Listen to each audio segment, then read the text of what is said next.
WrestleMania 30 has to be the most quoted pay per view of all time, and it has a lot of nostalgic value associated with it for me because my childhood is like linked with WrestleMania 30. It was a big event for me in my childhood. Like that pay per view has to be the best wrestling pay per view out of them all for me because like that is the night Daniel Bryan became that big star. He got both the belts. That was the night the streak was broken by Brock Lesnar of The Undertaker. That was the night we saw John Cena versus Bray Wyatt at WrestleMania. That was the night we saw like Stone Cold Steve Austin and The Rock and Hulk Hogan like chug a few beers in the ring to open the show. Like we hadn't seen something like this in a while, and it was like awesome. It's the most goated pay per view for me. So, like I said, the show started. We had The Rock, we had Stone Cold Steve Austin, and we had Hulk Hogan open the show. Then we had our first match, which was Daniel Bryan versus Triple H. Even despite a lot of interference from Stephanie, even despite a lot of, you know, obstacles, a lot of hurdles, Daniel Bryan having only one arm, he was able to hit his knee finisher on Triple H and beat him for the 3 count. What followed was a match between Kane and the New Age Outlaws and the Shield. So this was the time when the Shield had just split from the Authority. They used to be a bodyguard faction for the Authority. They just split from the Authority, and Kane was working for the Authority at this time. And the New Age Outlaws had recently turned on CM Punk, so now they were like with the Authority, and with Kane they had some sort of an alliance. So this was the match, and it ended when the Shield hit a triple power bomb on the New Age Outlaws and pinned Road Dogg for the 3 count. And this is how we had Shield win. So yeah. So after this we had Cesaro win the Andre the Giant Memorial Battle Royal. I still remember him like using his raw force to throw Big Show out of the ring. Like it was the most awesome thing as a kid to see. Like, and then him uplifting that entire Andy the Giant trophy, like him uplifting the trophy, and it was like, who is this guy? He seems very lean and he seems very slender, but he's powerful. He was able to throw Big Show out of the ring, and he has those muscles. He has that raw lean strength. So as a kid, I was fascinated with Cesaro, and then um, yeah, so that was an interesting thing to see. Cesaro winning the Andre the Giant Memorial Battle Royal. I hope that the WWE would have like done something with Cesaro after that, but it kind of got worsened when he like left his original gimmick. I think he was better off with his original gimmick when he had Aksana as a manager. His entire like that European gimmick, it was like good, and his theme song was also good at the time. The next match was Bray Wyatt versus John Cena.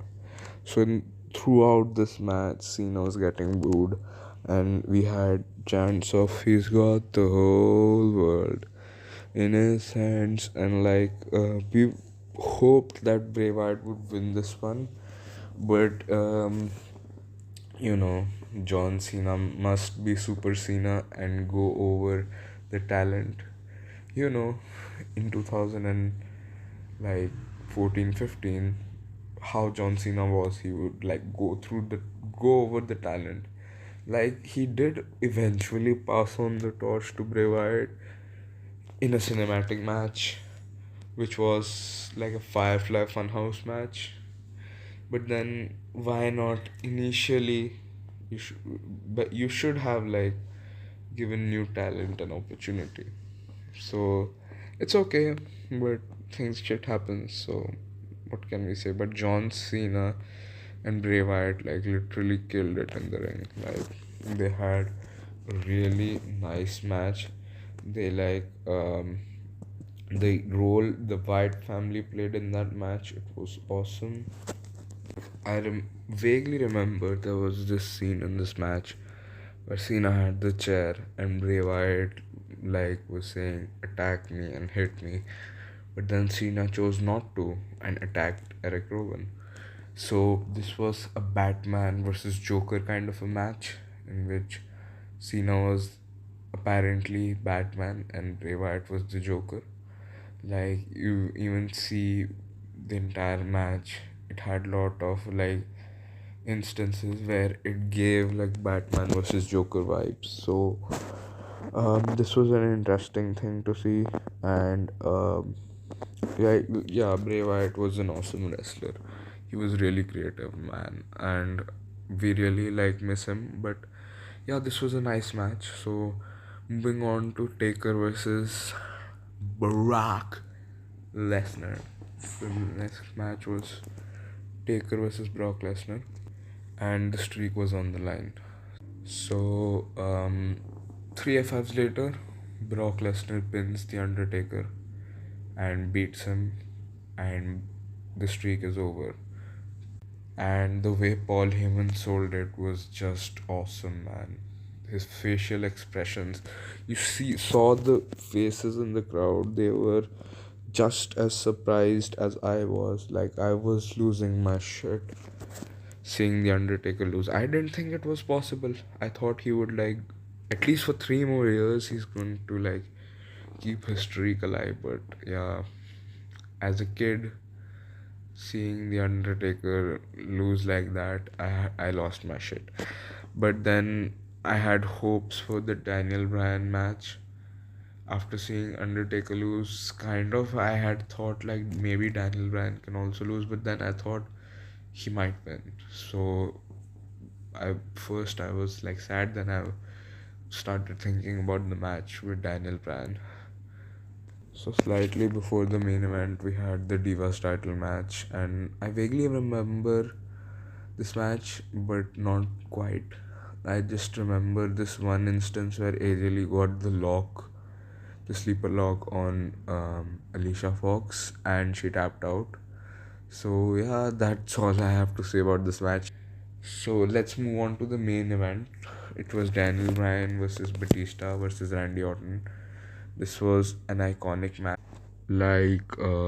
Daniel Bryan was literally kicking the shit out of both Randy Orton and Batista. And seeing this, I was really happy.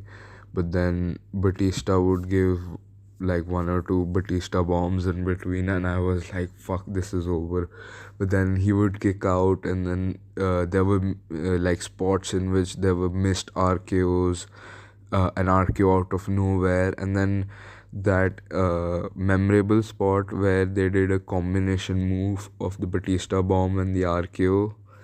Man, Randy Orton even tried to hit the punt kick, but he missed, and then Daniel Bryan went for the knees onto Batista, and he hit those knees, that knee finisher, and then he put him into the yes lock and made him tap out, and I was like, holy shit, what just happened? I was really saddened before from that whole streak thing, and now I was really happy, and it was a wholesome experience.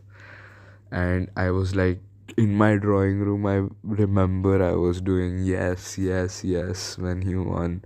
I remember JBL, I remember Michael Cole saying stuff, and I was like, holy fuck, this is real, this is happening, and this has happened. So that is why WrestleMania 30, primarily because of Daniel Bryan, and also because of Cena, also because of Bray Wyatt, also because of Taker, also because of Brock Lesnar, and to name a few others, this is my favorite pay-per-view of all time.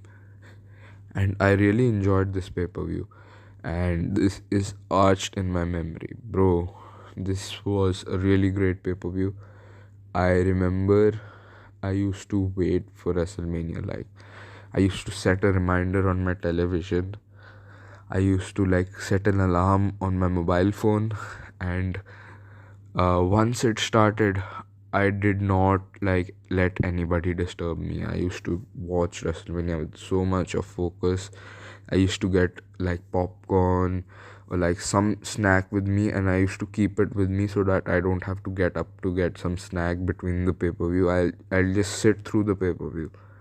Man, that was the dedication I had back then. And as a kid, this was a very nice era for me. I was like very fortunate enough to be born in this era, because of the reality era.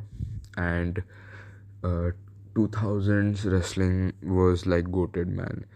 Even though people would like to argue, but I think 2000s era for wrestling was goated. The ruthless aggression era and then the reality era.